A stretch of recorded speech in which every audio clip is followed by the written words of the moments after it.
ছোট্ট সোনামণিরা, এখন আবার শিখব 1 থেকে 100 পর্যন্ত বাংলা শতক্রিয়া গণনা শিক্ষা।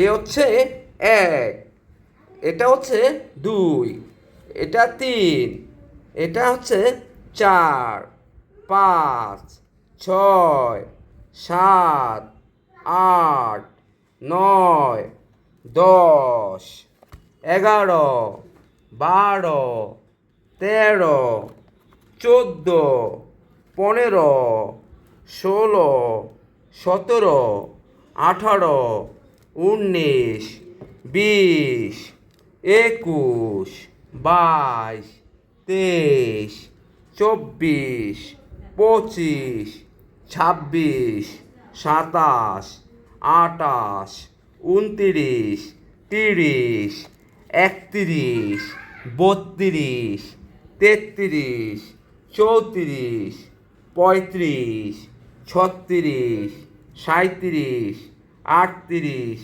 39, 40। বন্ধুরা, আজ এ পর্যন্তই। সকলকে ধন্যবাদ।